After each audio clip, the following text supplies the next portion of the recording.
My name is Isabella Nastasi, and this is my Creative Integrative project. While I will show you my creative aspect shortly, my main focus I will talk about in this video will be based around Satyagraha, Tutu's Book of Forgiving, the Mountaintop Meditation, and our stone rituals.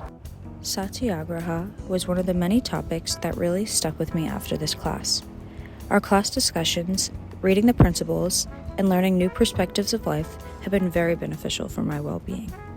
Satyagraha, also known as Insistence of Truth, created by Gandhi, was a non-violent way of approaching life that allows one to focus on patience, truth, and forgiveness. Another one of my favorite parts of this class were our stone rituals. They were different, entertaining, and also very peaceful. This gave me the ability to connect with something physical and give meaning to something I wouldn't always think twice about. This next section is my artwork I created for this project. While it did take some time for me to come up with a valuable idea, I believe this piece really puts it all together. This painting is of somebody practicing Satyagraha while also combining meditation and our stone rituals.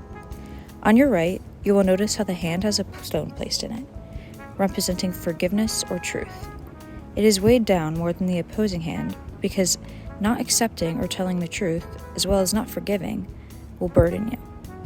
Although on the left, you see how coming to terms and finding truth or forgiveness will allow one to grow and keep guidance.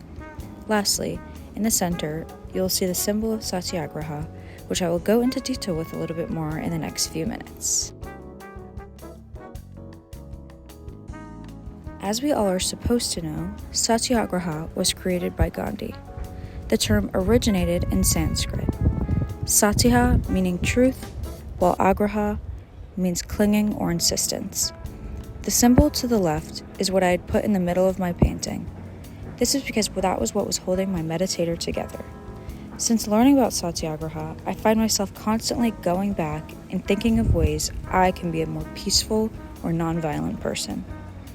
The spinning wheel shows the representation of principles and categories of Satyagraha. Gandhi, who is shown on the right, is spinning the wheel and believes that his purpose in life was to demonstrate the mightiest material force could be made to mend before the spiritual force.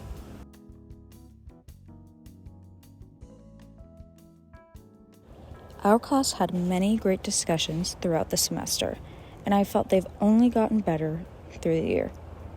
I believe one of my favorite ones that I still think about and talk about would be mountaintop meditation.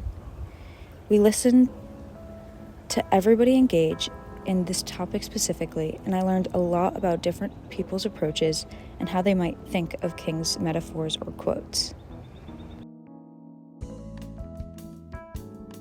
Here, I have listed some of my favorite quotes from the year. 2 coming from mountaintop meditation.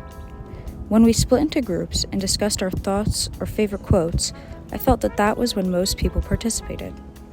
We all got to write down quotes that stuck out to us, and I even noticed that I missed some really interesting ones while listening to the speech the first time. I felt heard and had great conversations with people that I hadn't got to know yet in the class.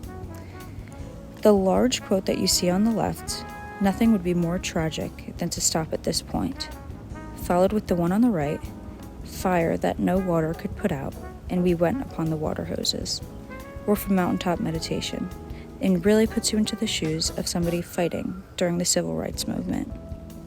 Insistence of truth, holding to the truth, independence of the force inherent in truth force and therefore love force, was by Gandhi and represents his guidance towards peace and truth.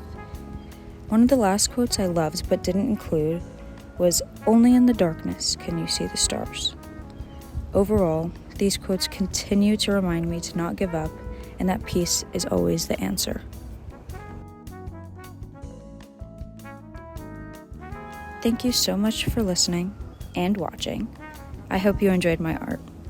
I also hope that Satyagraha, as well as the meditations and stone rituals, influenced you just as much as they did me.